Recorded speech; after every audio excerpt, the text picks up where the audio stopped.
Au nom d'Allah, le tout miséricordieux, le très miséricordieux. Que la paix et les bénédictions d'Allah soient sur notre maître Muhammad, ainsi que sur sa famille et ses compagnons. Ce texte regorge de sagesse profonde et de conseils précieux pour l'élévation morale et spirituelle. Il nous rappelle l'importance fondamentale de l'intention dans chaque acte, comme le souligne le hadith. Les actions ne valent que par leurs intentions, et chacun n'aura que ce qu'il a eu l'intention de faire. Les sagesses mentionnées offrent une véritable guidance.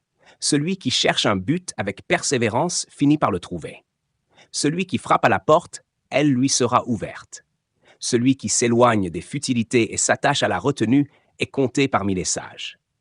Celui qui ne contrôle pas sa colère ne peut espérer plaire à son Seigneur. Les mauvaises actions entraînent des conséquences douloureuses. Celui qui fait ce qu'il veut récolte ce qu'il déteste.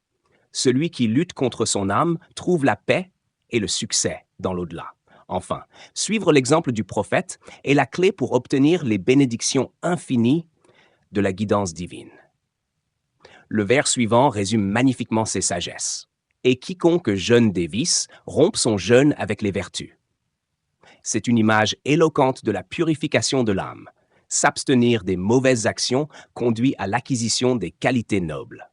Le deuxième vers, le règne du faux et d'une heure est celui de la vérité jusqu'à l'heure. Est une vérité éternelle.